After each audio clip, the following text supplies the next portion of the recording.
UPI August 1 నుంచి కొత్త rules అయితే ప్రవేశపెట్టనుంది. అవేంటంటే బ్యాలెన్స్ చెక్. ముఖ్యంగా బ్యాలెన్స్ మనం రోజుకి ఒకసారి 2 సార్లు మహా అయితే ఒక 5 సార్లు చెక్ చేస్తాం. అంతకు మించి అయితే చెక్ చేయం. కాకపోతే ఇప్పుడు ఈ కొత్త రూల్స్ లో 50 సార్లకి మించి చేయకూడదు.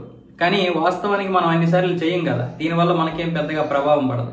అలాగే ఒక ఫోన్ నెంబర్ పైన ఎన్ని ఖాతాలు ఉన్నాయి అనేది చూసుకోవడానికి 25 సార్లకి మించి అయితే చూసుకోవడానికి అవ్వదు. కాబట్టి ఇది కూడా మనకి పెద్దగా ప్రభావం పడే అవకాశం ఉండదు. ఒక ఫోన్ నెంబర్ మీద ఎన్ని ఖాతాలు ఆధారపడి ఉన్నాయి, ఎన్ని ఖాతాలు ఉన్నాయి అనే దాని మీద మనం పెద్దగా చూడం. ఇది కూడా మనకి పెద్దగా ప్రభావం పడేది కాదు. కాకపోతే కొన్ని సార్లు ఈ యొక్క యూపీఐ చాలా వరకు ఇబ్బంది పెట్టింది. ఎందుకంటే ఒకేసారి రద్దీ పెరిగిపోవడం వల్ల బాగా ఇబ్బంది పెట్టింది. అందుకని ఈ కొత్త రూల్స్ తీసుకొచ్చింది. కానీ మామూలుగా సాధారణంగా అయితే బ్యాలెన్స్ ఎవరు కూడా 50 సార్లు చూడరు రోజుకి. మహా అయితే 1 సారి 2 సార్లు 3 సార్లు, అంతకు మించి చూడరు. అది కూడా ప్రతిరోజు చూడరు.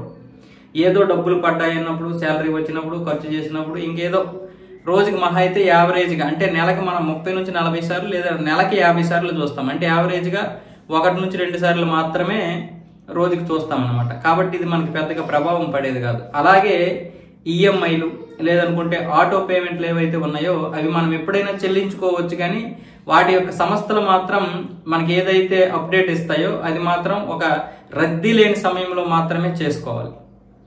అంటే ఎప్పుడైతే రద్దీ ఉందో అప్పుడు చేయకూడదు. ఆ యొక్క సమయాన్ని కూడా ఆ సంస్థలకి ఈ యొక్క యూపీఐకి సంబంధించినటువంటి మేనేజ్మెంట్ అయితే ఆ సమయాలను కూడా కేటాయించి వాళ్ళకైతే పంపించడం జరుగుతుంది. కాబట్టి ఇది కూడా మనకి పెద్దగా సమస్య ఏం కాదు.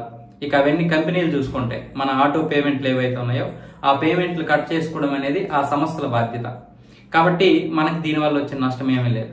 కాబట్టి ఆగస్టు 1 నుండి వచ్చే ఈ రూల్స్ వల్ల యూపీఐకి చెందినటువంటి రూల్స్ అంటే ఫోన్పే, పేటిఎం, గూగుల్ వీటి ద్వారా మనం లావాదేవీలు చేస్తున్నాం. నెలకి 2000 కోట్ల రూపాయలకి పైగా లావాదేవీలు జరుగుతున్నాయంట. దీనివల్ల మనకి చాలా వరకు సులభమైనటువంటి పద్ధతే వచ్చింది. అయితే ఈ రూల్స్ వల్ల మనకు వచ్చిన నష్టం అయితే ఇప్పుడు ఏమీ లేదు. బహుశా ఎవరికో ఉంటే 100కి 1కి లేదా 1,00,00,000కి 1కి ఉంటుంది తప్ప దీనివల్ల పెద్దగా ఎవరికి నష్టం అయితే ఉండదు.